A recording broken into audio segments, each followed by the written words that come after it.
Let's talk about these plots that I think Winx Club needs to revisit. A lot of things happen throughout the seasons of Winx Club that I think some of them remain unsolved, or some of them just would be nice to clarify. First of all, we got Tekna's Omega Dimension sacrifice. This girl sacrifices her entire life and gets sucked into the Omega Dimension, probably thinking she's done for because she's in this frozen planet with a bunch of villains. And we don't get to experience how she felt. How has she reached a point of returning to her normal feelings? You know what I mean? That was definitely a traumatic experience that we all saw in real time. I think it takes more than just transforming into Enchantix and then having somebody save you and then you're just poof, back to normal. Heck, we see her in season 4 unaffected by anything that had just happened to her. Not that I want her to be super dramatic about anything, but I feel like she has the right to be super dramatic about the Omega Dimension. Next up is Myrta's transformation journey. I kind of feel like we skipped a chapter when we saw her become a fairy out of nowhere. I guess it wasn't really out of nowhere, like obviously she's interested in it, but I would have liked to see more, like her going through the motions, talking to Griffin, all that stuff. Did she talk to Griffin? I'm not sure. It takes a lot of wit to get out of the position of being a witch around all your classmates to becoming a fairy. There's a lot of thinking that go behind that. Simply seeing her in one episode being a witch and then the next she's just a fairy is kind of random.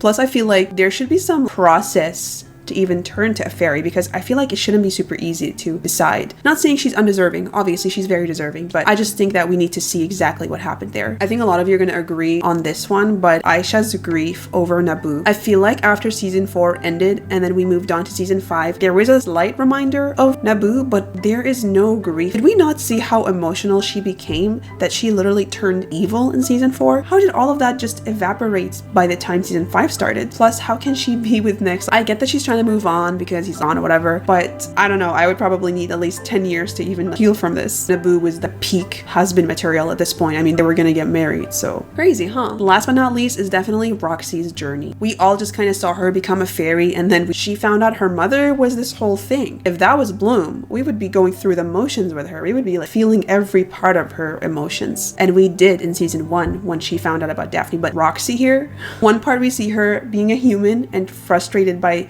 the fact that she's a fairy, and then the ending of season 4 she's just like, oh yeah, my mom is this whole leader of this fairy group. Great, wonderful, nice. Perhaps the reboot can touch on these things, maybe in later seasons, who knows. Hopefully there will be later seasons, right?